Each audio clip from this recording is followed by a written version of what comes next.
काय मागणी आहे? निवेदन गेल्या 10 महिन्यापासून आंतरवली सरटी येथे जे मराठा आंदोलनासंदर्भात मराठा आरक्षणासंदर्भात जे आंदोलन चालू होतं ते आंदोलन गावकऱ्यांनी खूप मोठ्या संपूर्ण समाजाने एक दिलानं एक ताकदीनं साऱ्यांनी त्याला सहकार्य करून खूप मोठ्या उंचीवर ते आंदोलन नेऊन ठेवण्यात आलं होतं।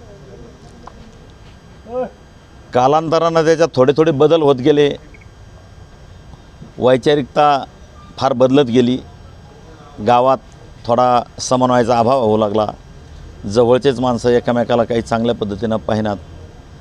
मध्ये आता एक 15 दिवसापूर्वी थोडी अशी एक छोटी घटना रात्री होण्याच्या संदर्भात होती। रात्री मी 1-1.5 वाजता ती शांत केली, विचार केला की किती दिवस असं चालायचं।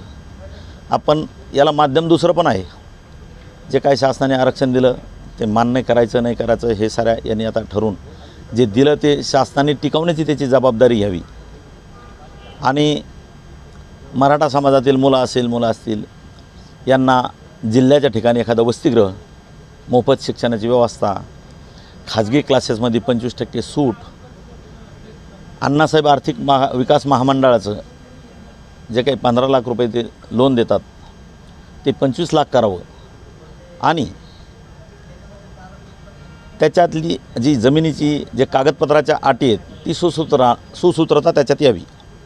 उद्देश हा आहे की पदरात तर काहीच पडून नाही राहिलं, नुसतं आंदोलन चाललं आहे आणि भरकटल्यासारखं सारं दिसायला लागलं वातावरण। गावात पण ह्या गोष्टीचा खूप त्रास होतो आहे। 10 महिने कुठलंच गाव एवढा त्रास सहन करणार नाही, एवढं सज्जन गाव आमचं आहे। दुर्दैव वाईट याचं वाटतं, काल थोडं ऐकलं आम्ही, 5,000पासून 20,000पासून 10,000पासून 15,000पासून पैसे देऊन आम्ही देऊन सह्या घेतल्याचं असं ऐकण्यात आलं। वाईट याचं वाटतं, ज्या गावाने मनोभावे इमाने इतबारे जी सेवा केली ते गाव असं 2 आणि 5,000ला ऐकण्यासारखं त्याचं मोल तुम्ही करू शकत नाही। त्याच गोष्टीची मनाला खंत वाटली आणि म्हणून आज हा निर्णय घेण्यात आला की आपण आता कुठेतरी ह्या गोष्टीला गावाच्या बाबतीला गावाला शांती लागावं। गावातील खूप लोक घरी येऊन बोलतात, फोन करून बोलतात, अरे कुठेतरी आता थोडंसं थांबा बाबा गावात। ठीक आहे, आमचं मत नाही चालू द्या, आंदोलन चालू द्या, पण त्याला एक थोडंसं काहीतरी आता कालांतर थोडासा वेळ आंतरवली सांडल्यानंतर कोणतं वडीगोदरीत घ्या, आजूबाजू एखादं गाव घ्या, एकाच गावात आता हा किती दिवस ताण सहन करायचा असा। त्या अनुषंगानं एकच विचार केला, मराठा आंदोलनाची जी दिशा चालू होती ती दिशा त्याच पद्धतीने चालावी। जे आपल्याला काय मुद्दे असतील आपल्या शासनासंग म्हणून आपण भांडून आपले करून घ्यावे। फक्त उपोषण केलं की गर्दा इतका वाढतोय आणि गर्दी वाढल्यानंतर त्रास त्याचा गावाला बी होतोय, सगळ्याला त्रास होतो। लोक समोर येऊन कोणी बोलत नाही, पण खाजगीत बोलताना लोक खूप चर्चा करतात। खूप 6 महिन्यापासून आम्ही हा मनस्ताप सहन करतो। गेले 10 महिने झाले आंदोलन चालू आहे। इमानी इतबारे सेवा केली गावाने, इमानी इतबारे 100, 150 एकर जमीन दिली, कधी पिकाचं नासाड झाली त्याचं पाहिलं नाही। प्रत्येक आता हा सारा महाराष्ट्र जाणतो, सारा भारत देश जाणतो।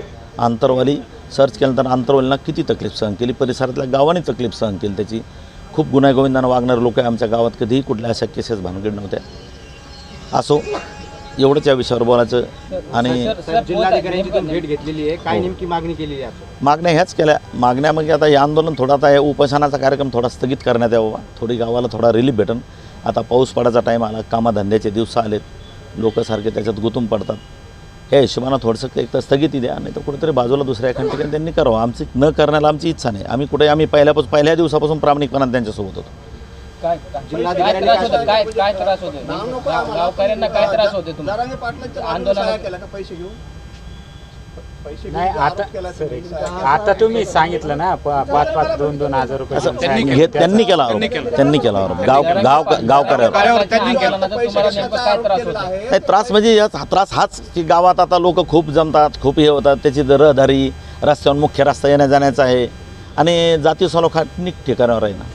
खूप गुन्हेगोविंदांना वागणारे लोक ते आता थोडा द्वेष करायला लागले, अशी परिस्थिती। पैसे जो घेतलेले आहेत ते जरांगे पाटलांच्या बाजूने घेतलेले आहेत, ते जरांगे पाटील नाही असं त्यांचं म्हणणं आहे की लोकांना 5-5, 2-2 हजार रुपये देऊन सह्या घेतल्या निवेदनावर, असं त्यांचं मत आलं। तुम्ही सह्या घेतल्या? हा असं निवेदनावर किती ग्रामस्थांच्या सह्या आहेत आणि कोणकोणते पदाधिकाऱ्यांच्या सह्या आहेत? 100-125 लोकांच्या ग्रामस्थांच्या सह्या, अजून बी सह्या येतील त्यात गावातल्या, आणि ग्रामपंचायतचे 5 मेंबरसुद्धा आमच्यासोबत त्याच्यात सह्या केलेल्या त्यांनी। काय नाव तुमचं? माझं नाव किरण तारक। जिल्हाधिकारी महोदयांचं काय उत्तर होतं याच्यावर? नाही उत्तर काय नाही, काळजी घेऊ म्हणे तुमची. काळजी घेऊ. हो हो. चला. आमचा आंदोलनाला विरोध नाहीच आहे आणि पहिल्यापासून आम्ही प्रामाणिकपणेच तिथं काम करतो आहे. मी 7 महिने हॉस्पिटल बंद ठेवून आंदोलनात सक्रिय सहभागी आहे आणि आताही आहे. पण ही कुठंतरी आंदोलनाची दिशा भरकटते आहे. आपल्याला जे पाहिजे ते जे मिळायला पाहिजे ते मिळत नाही आहे आणि 11 महिने झालेत आपण त्याच्यातच व्यस्त आहोत आणि गाव पण याच्यातून कंटाळले आणि गावातल्या ह्या लोकसभेच्या वातावरणात लक्षात आलं की गावामध्ये जातीय सलोखा बिघडला आहे. लोक एकमेकाशी बोलत नाही आहे आणि जातीयवाद वाढल्यामुळे कुठेतरी लोक येऊन समाजात आमच्याशी चर्चा करायला लागली की हे कुठेतरी थांबवा आणि गावाला याच्यातून थोडी सुटका द्या. आणि सर्व गाव जे आहे ते अजूनही सोबत आहे. आज एवढी मनोभावी सगळे गावातल्या सर्व समाज सेवा करतोय, पण त्या समाजावरती असे पैसे घेतल्याचा आरोप करणं, जे गाव आज देशामध्ये नाही तर जगामध्ये गाजलं आणि त्या गावातल्या लोकांनी एवढी सेवा केली हे सगळ्यांना माहिती आहे आणि त्यांच्यावर तुम्ही पैशाचा आरोप करून त्यांना बदनाम करता ही योग्य वाटत नाही. असे गावकरी नाही आहे. सर मला तुमचं नाव सांगा. Doctor Ramesh Tarak. Okay thank you sir.